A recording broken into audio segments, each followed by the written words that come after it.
back, America. I am joined by Rod Dreher, somewhere in Europe. Good morning, Rod. Where do we find you this morning? Good morning, Hugh. I'm at home in Budapest, in Hungary. I, I thought so. It's good to see you again, old friend, and congratulations on the publication of Living in Wonder. I was unaware of the book until I read your free press article that we're about to discuss. Before I go to On Mary and the Mob, your free press article, what is Living in Wonder about?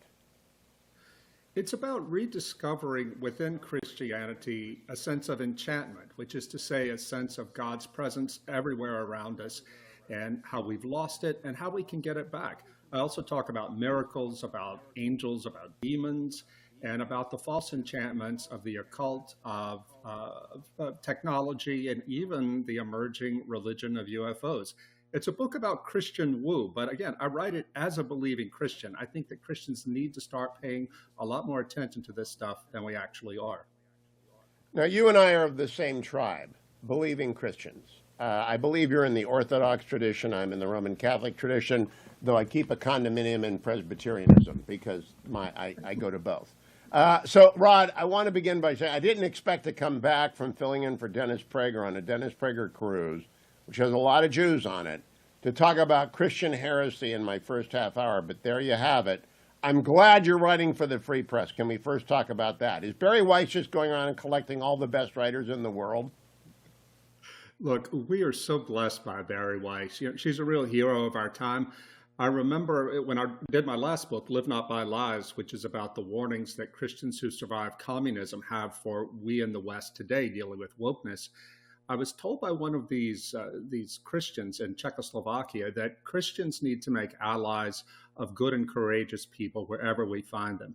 That's why Barry and I became friends. She once said to me, I never thought I'd be on the same side as Rod Dreher, but here we are, because if you stand for truth, then courage is the absolute most important thing you need. And I'm proud to stand with my liberal, secular Jewish friend, Barry. Yeah, well, the Free Press does not actually have a brand. The Free Press is an old-fashioned idea. It's the news from smart people who can write. Now let's get to heresy, because after all, we don't wait 2,000 years to debate Marcionism on the Hugh Hewitt Show. We get right to it. And I really didn't expect to be doing that. Would you explain to people how we have come? I didn't even know about this new Mother of God. What is the name of the new movie on Netflix about Mary? I don't even can't. The new movie is called Mary. It premieres tomorrow, December 6th, on Netflix, and it's a biopic of the Mother of God, the Virgin Mary. Now, it became controversial because the director cast, believe it or not, a Jewish woman to play a Jewish woman. Who knew? And I mean, it's just crazy because some pro-Palestinian activists have said, this is so offensive. Mary was Palestinian. She wasn't Jewish. This must be opposed. And believe it or not, this has gotten some currency among pro-Palestinian activists. And it really has to be stopped. We have to stand up and say, this is crazy. This is a heresy, Hugh, that goes back to the 2nd century, to this early Christian named Marcion, who believed that the God of the Hebrew Bible, the Old Testament, was not the same as the God of the New Testament. And in order to forward this crazy claim, he cut out the book of Genesis, he cut out Exodus, he cut out the Psalms, and rewrote some of the books that would later be canonized as the New Testament. Well, this was condemned as a heresy by the early church fathers, and we should have heard no more of it. But here we are in the 21st century, and the very old heresy has become new again. Along with the ancient evil. The ancient evil is anti-Semitism. The Catholic Church is responsible for its birth thousands of years ago and has long repented in my lifetime of that very, very unfortunate chapter in church history where anti-Semitism was indulged.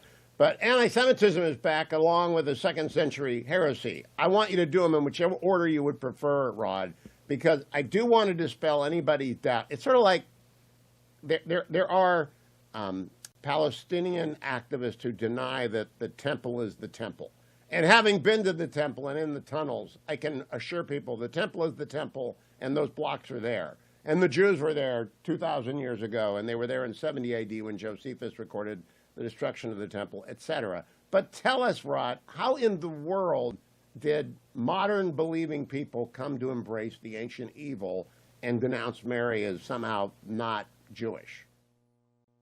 Well, it's all part of a project to de-Judaize Christianity. And you and I know very well that you cannot have Christianity without the Jews. Jesus himself was a Jew. Jesus says in the Gospel of John, salvation comes from the Jews. No Judaism, no Jesus, no Christianity. So why do people believe it? Even some Christians today believe that Judaism has nothing to do with Christianity. Well, as you say, it comes from anti-Semitism. The most recent form of it has come from pro-Palestinian activists who have taken over so many American college campuses, and they found a purchase in progressive Christianity. Sadly, as you and I are both conservatives, this evil has also found some traction among right-wing edgelords online, including people like Candace Owens. I used to think she was a pretty sensible person, but now she goes online promoting blood libels against the Jewish people. This sort of thing flourishes, Hugh, in a culture, a popular culture, and indeed a Christian culture that has forgotten its theology and has forgotten its historical roots. And it also comes out of a sense of sentimentality. We look at the suffering of the Palestinians, and they do suffer, and we think that's horrible. This must be somehow Israel's fault. It's a form of decontextualization.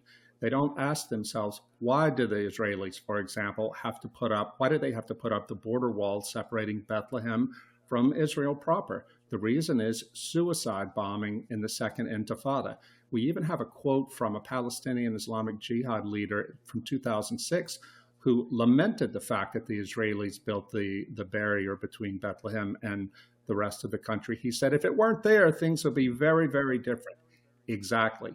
I see this attempt to de-Judaize the story of Mary, the Mother of God, as being of a piece with the attempt to decontextualize the Palestinian-Israeli conflict for the sake of advancing the Palestinian cause.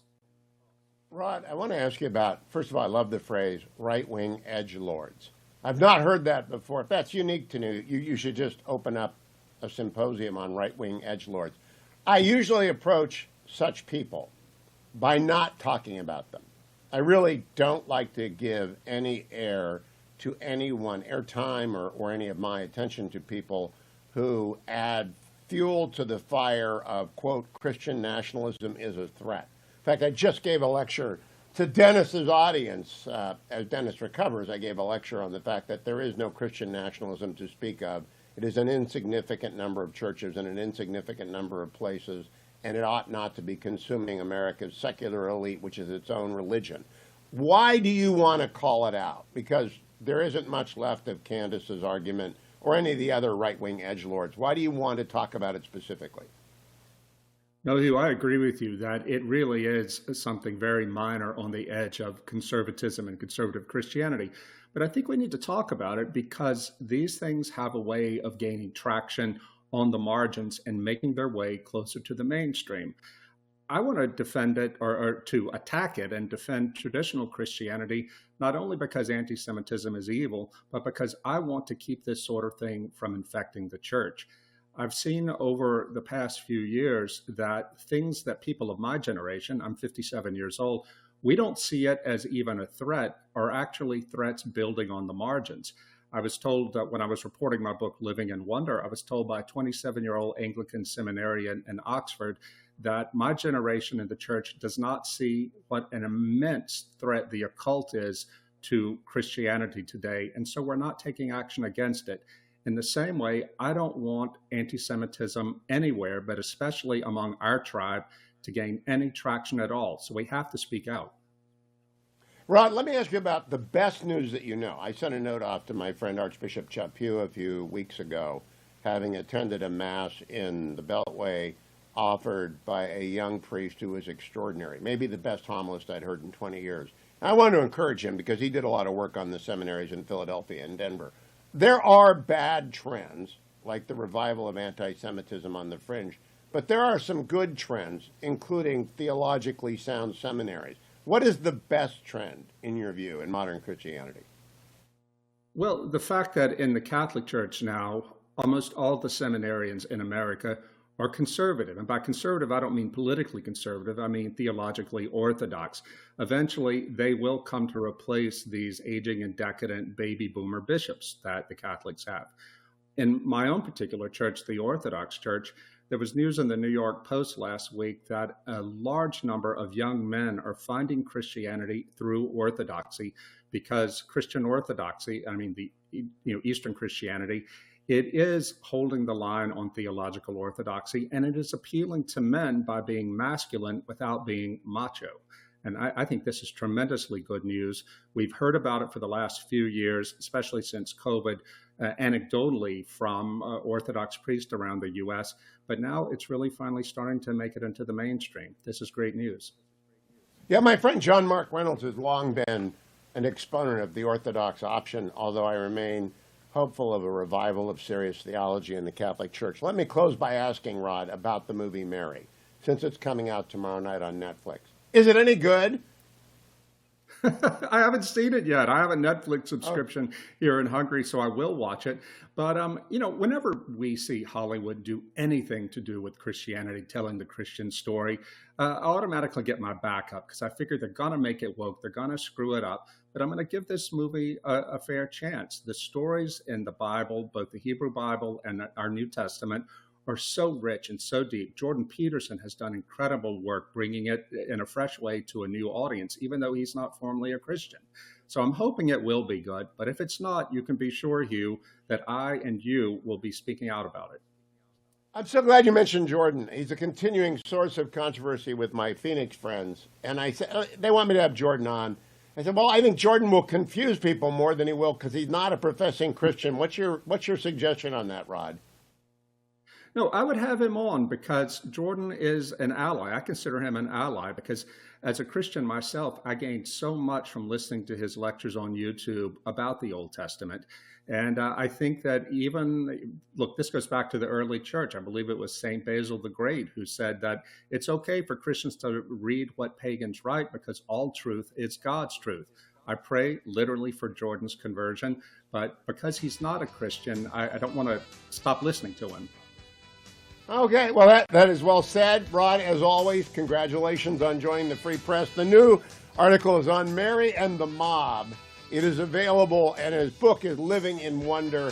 Merry Christmas to you, Rod, over there in Budapest. Merry Always a Christmas, pleasure to talk to you. Don't go anywhere, America. I'll be right back.